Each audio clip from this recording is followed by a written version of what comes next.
Fala, povo de Deus, graça e paz em Jesus.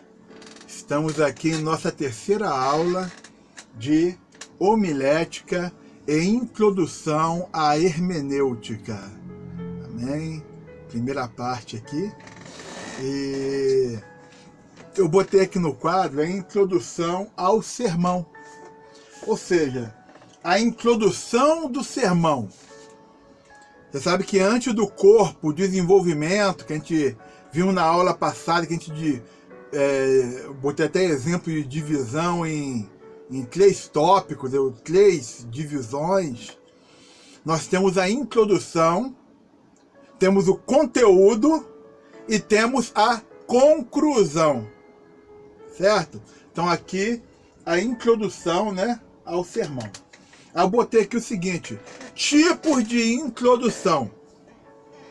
Aí fala aqui, você pode usar um destes tipos para iniciar um sermão. O primeiro tipo de sermão, eu botei aqui os tipos de introdução. Introdução ilustrativa. Ilustrativa. Aí eu escrevi o seguinte: uso de uma ilustração na introdução. Né? Como que seria isso, pastor? Vamos lá. Imagine que o assunto será abordado, seja complexo e abstrato. Então comece com uma ilustração que explique e esclareça o que pretende dizer. Entendeu? De repente, para algumas pessoas, pode ter ficado muito claro o que é uma ilustração. Para outros, de repente, não esteja tão claro. Então, vou botar aqui um exemplo, né? Eu vou começar o sermão. Eu vou e digo o seguinte, que uma certa feita, um rapaz, ele subiu no alto de um prédio e a pretensão dele, em desespero, era se jogar de lá. Ele olhou para baixo e, de repente, ele viu uma placa em cima de uma marquise, uma placa antiga, já velha, desgastada pelo tempo. Mas estava escrito naquela placa o seguinte: não te desespere. Não se desespere. Jesus é a solução. A partir daquela mensagem, aquele rapaz, ele teve uma mudança de pensamento. Qual foi a mudança de pensamento dele? Não se jogar daquele prédio. Ponto. Vou parar aqui. Então, irmãos, essa foi uma ilustração que eu pude usar numa introdução para chegar. Certo? Então, introdução ilustrativa. O segundo tipo de introdução, definição. Definição. Eu botei aqui o seguinte: explicação detalhada de um determinado conceito. Explique para o ouvinte o que tem a dizer, o que você tem a dizer. Certo? Você não vai entregar o ouro, mas você vai explicar o assunto que você tem a dizer. Dê a ele conceitos, significados de símbolos, termos e assuntos que ele que o ouvinte provavelmente não conheça. Em um sermão onde o assunto é a paz, um exemplo, a paz, o pregador explicou na introdução o que é a paz. seus significados no Antigo e no Novo Testamento. Evolução linguística do termo paz e a aplicação do termo hoje. Então, nós estamos fazendo uma introdução, né, com definição do conteúdo. Entendido? Então vamos lá. O segundo aqui, o terceiro, perdão, a introdução, tipo de introdução, interrogação.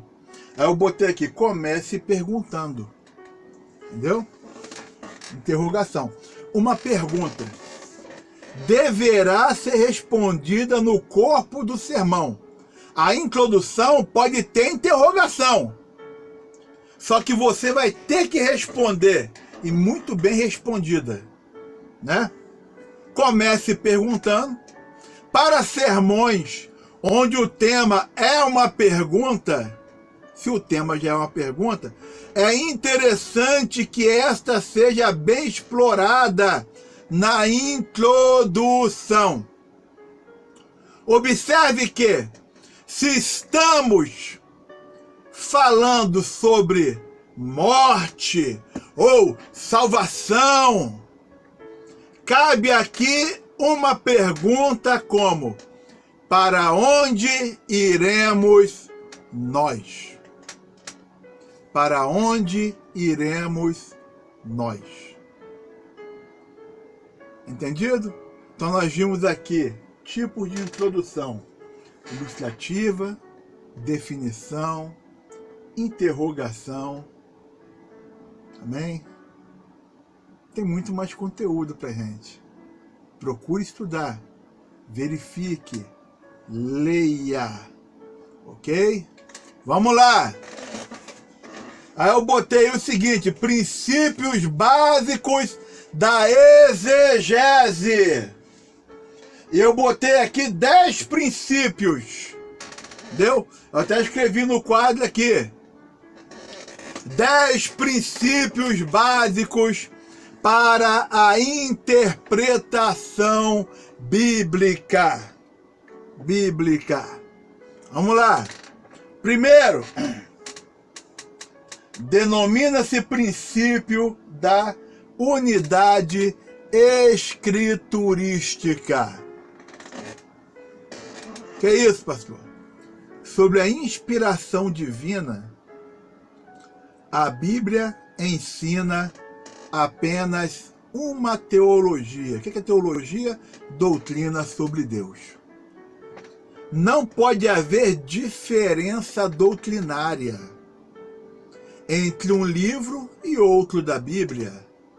Não pode haver um ensinamento doutrinário em um contexto da palavra e no outro contexto há divergências. Então não é o conteúdo da palavra de Deus. É por isso que nós temos, por exemplo, 7 livros que foram acrescentados, e mais adições, na Bíblia Católica, que eles têm erros doutrinários, que não bate com o restante das Escrituras, erros doutrinários, geográficos, de personagens, entendeu? Tem ensinamentos equivocados. O livro de Tobias ensina a fazer macumba. Não dá, meu irmão, não dá. É complicado o negócio. Tem outro livro, você vai revirar, Judite, outros mais que tem na Bíblia Católica, que você vai lá ter um ensinamento lá de culto aos mortos. Final de 2 Macabeus, o autor está pedindo desculpas pelo que escreveu. Entendeu? Por isso esses livros não são inspirados. Nem para o protestantismo, nem mesmo Antigo Testamento, para os judeus. Ok? Estamos aí conversando. É importante para nós termos o conhecimento. Então, princípio da unidade escriturística. A Bíblia tem total e perfeita harmonia. A Bíblia é totalmente harmoniosa. Não vai ter uma doutrina se levanta ali, outra é contrária, a Bíblia brigando com a Bíblia. Não existe isso. Ok? O segundo ponto que eu botei aqui é o seguinte: aprender a ler cuidadosamente o texto, né? Ter atenção com as vírgulas, pontos finais e parágrafos, pontos de exclamação e interrogação, dois pontos e ponto e vírgula. Língua portuguesa, irmãos, pelo amor de Deus. Até hoje o pessoal está se embolando na passagem de Pedro e o galo cantando. Antes que o galo cante 3 vezes, tu me negarás. Leia direito a Bíblia. Antes que o galo cante, vírgula, 3 vezes tu me negarás.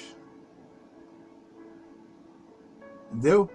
Antes que o galo cante, Pedro iria negar Jesus 3 vezes. É só olhar a vírgula. É só ler língua portuguesa. O pessoal não sabe nem ler língua portuguesa. Só Jesus. Vamos lá. Aí verifique pontos finais. Pelo amor de Deus, tem ponto final. O pessoal atropela tudo. Parágrafos. O negócio começou na frase embaixo. Ponto de exclamação.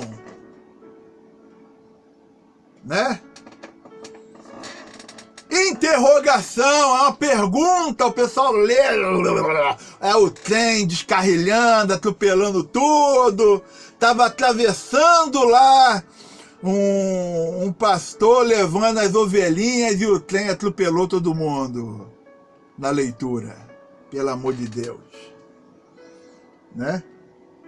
2 pontos e ponto e vírgula, é igual ponto e vírgula.